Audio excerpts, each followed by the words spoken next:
तो milky mist IPO के बारे में बात कर लेते हैं। इसकी लिस्टिंग कैसी हो सकती है और आपको अलॉटमेंट मिला है तो कितना प्रॉफिट हो सकता है, या फिर लिप इंडिया जैसे ही इसमें भी लॉस होने के चांसेस है। लिप इंडिया की लिस्टिंग आज हुई थी और बहुत ही बेकार लिस्टिंग हुई थी। और वो तो ठीक था कि हम लोग लाइव थे, लाइव में ही फटाफट जो डिसीजन लेते वो सही जाता है हमारा, क्योंकि काफ़ी सारे लोग तो प्री मार्केट में ही निकल गए थे, क्योंकि स्टार्टिंग से ही डिमांड नहीं था। जो बचे थे, हम ये 1 मिनट का कैंडल वेट किए थे, ये जो कैंडल बना है उसके बाद जैसे ही ये सस्टेन नहीं किया 162 पे एग्जिट करना स्टार्ट किए। काफ़ी सारे लोग यहाँ पे भी निकले 159 के आसपास। और उसके बाद जो यहाँ पे निकल गए वो तो चलो ठीक है, सिर्फ अपने पास से ब्रोकरेज ही भरे हैं, लेकिन जो होल्ड कर लिए थे, कभी कभी ऐसा होता है कि आईपीओ को होल्ड करना भी बहुत बेकार हो जाता है। करीबन करीबन आप नहीं मानोगे 9% के आसपास उनकी पोर्टफोलियो में लॉस देखने को मिल रहा है। तो ये चीज़ होती है कि कभी कभी प्राइस एक्शन को देख के क्विक डिसीजन भी लेना पड़ता है कि क्या करना चाहिए। वो तो मुझे स्टार्टिंग से ही था कि यहाँ पे कुछ प्रॉब्लम हो, यही रीजन था कि आपको पहले ही अवेयर किया था कि लिप इंडिया में फुल्ली फोर्स के साथ अप्लाई मत करना। यहाँ पे आप देख सकते हो फुल्ली फोर्स के साथ अप्लाई मत करना। क्यों? इसके पीछे भी एक रीज़न था कि हमेशा रिटेल का नुकसान होता है। 2 बार अच्छा प्रॉफिट क्यों हुआ था मणिपाल और जूनिपर में, मैं अगेन आपको बोल रहा हूँ कि हर एक वीडियो में बताऊँ, एक बार और बता रहा हूँ। 2 बार ऐसा ये इसलिए हुआ कि वहाँ पे रिटेलर्स नहीं थे। आप जाके सब्सक्रिप्शन डेटा निकालोगे ना, तो रिटेल के सब्सक्रिप्शन एचएनआई या फिर रिटेल कैटेगरी में फुल्ली तरह से सब्सक्राइब भी नहीं हुए थे। मतलब जितना लगाओ उतने लॉट मिलने वाले थे। इसमें फ़ायदा हुआ एचएनआई को, उन्होंने मतलब क्यूआईबी को, वहाँ पे लिस्टिंग अच्छी हो गई। 2 बार लिस्टिंग अच्छी हो गई। एक बार तो चलो ठीक है गलती से हो गई, लेकिन मणिपाल माइनस में था, उसकी लिस्टिंग भी 10% के आसपास हो गई और उसके बाद से उसने रैली कंटिन्यू दी थी। तब रिटेलर्स को यही लगा कि इस आईपीओ में भी हम अच्छा खासा गेन मिल सकता है और इसमें भी हम फुल्ली फोर्स के साथ अप्लाई करेंगे। इस वजह से आप देखोगे तो एचएनआई कैटेगरी में 12.57 टाइम्स सब्सक्राइब था और रिटेल कैटेगरी में 1.48 टाइम्स सब्सक्राइब हो चुका था। ये तो अभी जो डेटा है 3:30 बजे के बाद फाइनल डेटा तो आया था, तो वो उसमें अच्छा खासा सब्सक्रिप्शन देखने को मिला था हमें। बाकी बैक टू बैक आईपीओ तो बैक टू बैक लाइव आना भी अपना स्टार्ट ही रहेगा। लाइव आने में यही फ़ायदा रहता है कि जो प्राइस एक्शन ट्रैप वगैरह सारी चीज़ें रहती है वो सब चीज़ सामने देखने को मिलती है कि क्या प्राइस एक्शन चल रहा है, कितना डिमांड एंड सप्लाई है, लिस्टिंग गेन मिलेगा कि नहीं मिलेगा, होल्ड करना ज़रूरी है कि नहीं ज़रूरी। आज एक दोस्त था वो होल्ड नहीं कर पाया, मतलब सॉरी वो होल्ड किया था और एचएनआई कैटेगरी में उसको अलॉटमेंट मिला था, उसको 12,000 के लॉस में उसको निकलना पड़ा। सोचो, मतलब कि एचएनआई कैटेगरी में मिला था और 6% पे भी निकल जाता, 5% पे तो कुछ तो प्रॉफिट होता। लेकिन वही थी कि ग्रे मार्केट प्रीमियम हमें दिखा रहा था 8%, लिस्टिंग 4% पे हुई, तो हमें लगा कि 4% और ऊपर जा सकता है, क्योंकि इसके प्रीवियस जो आईपीओ आ रहे थे वो ऊपर जा रहे थे। लेकिन लिस्टिंग डे स्ट्रैटेजी में बताया था कि ट्रेंड थोड़ा ब्रेकआउट हुआ है, मतलब कि पहले प्री में बाई होता था तो साइड अपसाइड जाता था मोमेंटम, और अभी ये हो रहा है कि प्री में बाई होने के बाद नीचे आ रहा है। हालांकि यहाँ पे एक आईपीओ आज एक और लिस्ट हुआ तो उसकी लिस्टिंग बहुत ही शानदार हुई थी। आधे से ज़्यादा चीज़ें तो हम लाइव मार्केट में ही कवर कर लेंगे कि इसमें स्ट्रैटेजी बनानी क्या है, क्योंकि अभी स्ट्रैटेजी ये है उनके लिए जो लाइव नहीं ज्वाइन कर पाते।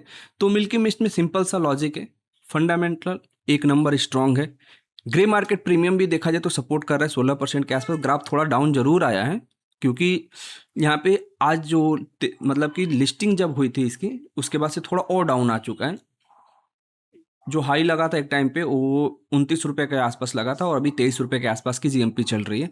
तो ग्राफ थोड़ा सा तो डाउन आया है, लेकिन क्यूआईबी के सब्सक्रिप्शन, एनआई के सब्सक्रिप्शन, एंकर लिस्ट भी स्ट्रांग है, सारी चीज़ें सही हैं। इसमें एक चीज़ को छोड़ के वो है डेट पर इक्विटी रेशियो। अगर आप देखोगे तो आरओई भी स्ट्रांग है, रिटर्न ऑफ नेटवर्थ भी सही है, पेट मार्जिन भी ठीक ठाक है, और ये सिर्फ ज़्यादा है इक्विटी रेशियो। इसमें क्या प्रॉब्लम है, 3.16 का डेट पर इक्विटी रेशियो, लेकिन प्लस पॉइंट ये है कि यहाँ पे जो इनका टोटल ओवरऑल डेट है 1671 करोड़ के आसपास, जिसमें से वो रिपेमेंट करने वाले हैं। तो डेट रिपेमेंट करेंगे 496 करोड़ के आसपास का डेट रिपेमेंट कर देंगे, लेकिन उसके बाद भी 1200 करोड़ के आसपास डेट इनका बच जाएगा।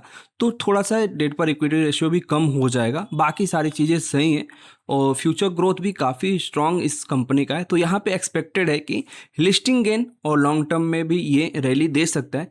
अब हमें डिसाइड करना है कि क्या करना चाहिए। तो 70%, जैसे कि मैं पहले से बताता हूँ, 70% ऐसे लोग हैं जो सिर्फ लिस्टिंग गेन के लिए अप्लाई किए, तो लिस्टिंग वाले दिन ही प्री में निकलना है, प्राइस एक्शन और सारी चीज़ें अच्छी आ जाती है, डिमांड एंड सप्लाई, जैसे कि डिमांड काफ़ी स्ट्रांग आ जाती है जो कि आज बिल्कुल नहीं थी लिप इंडिया में। अगर इसमें डिमांड बहुत शानदार आ जाता है तो फिर तो हमें जीएमपी के हिसाब से भी ऊपर देखने को मिल सकता है लिस्टिंग। और अगर ऐसा हुआ तो उससे पहले हमें एक चीज़ देखनी पड़ेगी कि धूत ट्रांसमिशन की लिस्टिंग जीएमपी से ऊपर होनी चाहिए, ये प्लस पॉइंट है। अगर वो भी जीएमपी से नीचे होता है, उसकी भी लिस्टिंग थोड़ी सी भी डिजास्टर होती है तो इसकी ग्रे मार्केट प्रीमियम नीचे आ जाएगी, ये चीज़ भी ध्यान रखना। क्योंकि वापस से एक बार आईपीओ मार्केट में रैली आई है और ये फिर से वापस से लोगों को एक डर होने लगेगा कि अब आईपीओ में प्रॉफिट नहीं हो पा रहा है, तो प्री में बाइंग नहीं कर पाएंगे। तो डिमांड आनी बहुत ज़्यादा इंपॉर्टेंट है। अभी इस प्लस पॉइंट हमारे पास क्या है कि इससे पहले 2 आईपीओ की लिस्टिंग है, मोल बायो और धुन ट्रांसमिशन की। तो वहाँ पे अगर अच्छी खासी डिमांड आती है और उसकी लिस्टिंग मंडे को ही है, तो मंडे को भी लाइव रहेंगे हम लोग और वहाँ पे भी देखेंगे क्या फंडामेंटल सारी चीज़ें चल रही हैं और वहाँ पे अच्छी डिमांड आती है तो डेफिनेटली इसकी भी ग्रे मार्केट प्रीमियम अचानक से बढ़ जाएगी अगर डिमांड अच्छी आती है तो। बाकी गेन तो डेफिनेटली इसमें मिलने वाला है, एक्सपेक्टेड है कि 15% तो एटलीस्ट मिल जाएगा।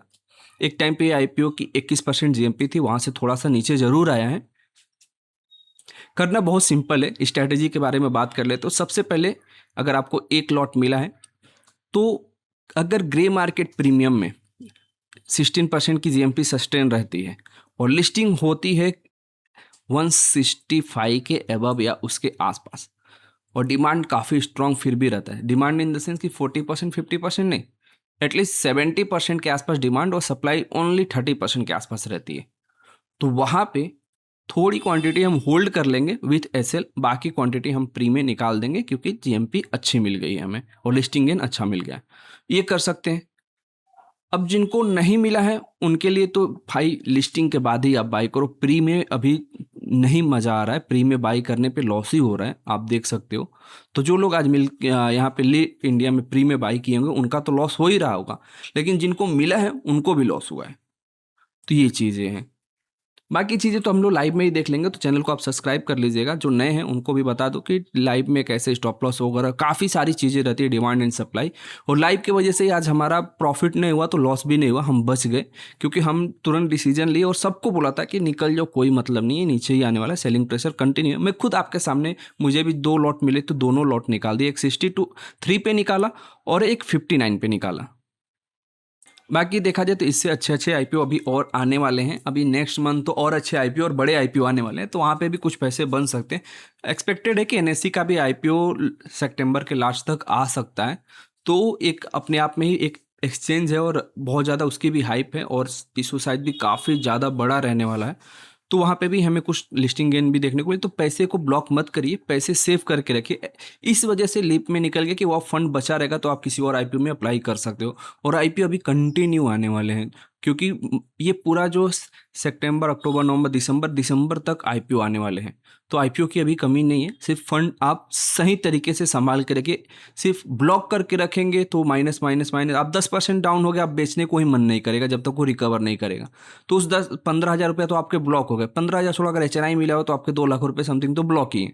तो ये सारी चीज़ें हैं, तो सही डिसीजन लेना भी काफ़ी इंपॉर्टेंट चीज़। प्रॉफिट नहीं होता है तो फंड हमारा सेफ रहे, एटलीस्ट लॉस तो ना हो। तो मिलते हैं एक नए वीडियो में, तब तक के लिए बाय बाय, टेक केयर।